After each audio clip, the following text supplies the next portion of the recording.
This was a hanging section. We had already done the 27 kilometers from Mwingi to Kamwongo. What is hanging is the 13 kilometers, which connect another tarmac go all the way to Kuso. This is a Class B road. It was classified the other day. But the road goes all the way to Sekuru. But we have a branch from Kandiwa all the way to join the Embu road, to Shangera, which is in Embu. Okay, is that done? No, that is not done. So all this is still gravel, plus the road to Sekuru. Okay. So today we are only doing the 13 kilometers, launching the 13 kilometers, hoping that when we get additional funding, we will move ahead in sections all the way to the end.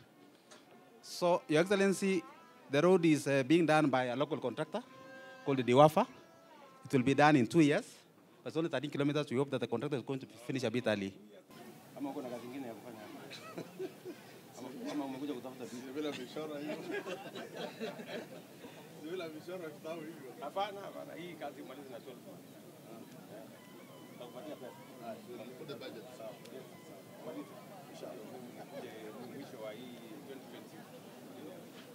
Thank you. Thank you.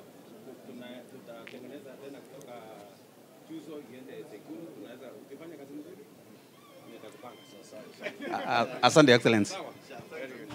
Ili ijulikane ya kwamba tayari hii hafla imefanyika.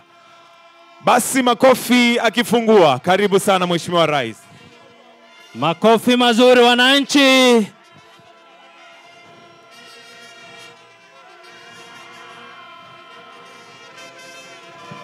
Hatimaye sasa Mheshimiwa Rais ataelekea kuweza kuflag off machineries za ujenzi wa barabara.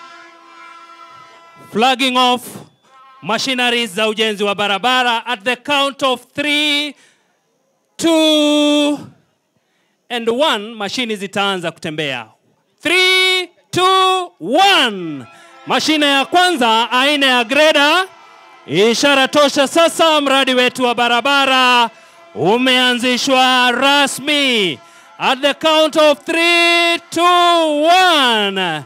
The next one inapita. Ujenzi wa barabara unaendelea. The next one at the count of 3, 2, 1. Hatimaye Mheshimiwa Rais ameweza kuweka rasmi ujenzi wa barabara yetu. Asante sana Your Excellency.